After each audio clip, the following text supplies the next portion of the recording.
आज ना माझा ओव्हर कॉन्फिडन्स माझ्या संगलट आला. काय झालं ते जाणून घ्यायचं असेल तर व्हिडिओ शेवटपर्यंत नक्की बघा. इंस्टाग्रामवर आरूने एक होममेड चॉकलेटची रेसिपी पाहिली आणि म्हणाली, मम्मा आपल्या घरी पण नाचणीचं पीठ आहे ना, तू पण बनव ना ही चॉकलेट. मी पण व्हिडिओ एकदाच पाहिला आणि मनात म्हटलं, अरे ही तर खूप सोपी रेसिपी आहे.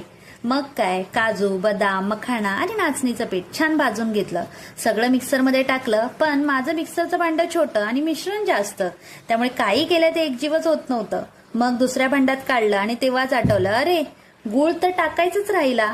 पुन्हा गूळ घालून सगळं मिश्रण एकत्र केलं, चॉकलेट मोल्डमध्ये भरलं आणि 3 तास फ्रीजरमध्ये ठेवलं. 3 तासांनी बाहेर काढलं तेव्हा मला वाटलं, वा, परफेक्ट चॉकलेट तयार झालं. पण माझा आनंद फक्त 15 मिनिटातच होता, कारण चॉकलेट पूर्ण वितळलं आणि दुसऱ्या मोल्डमधून तर बाहेरच निघेना. मग काय, या सगळ्या मिश्रणाचं मी शेवटी काय केलं ते पाहण्यासाठी उद्या संध्याकाळी 7 वाजता भेटूया.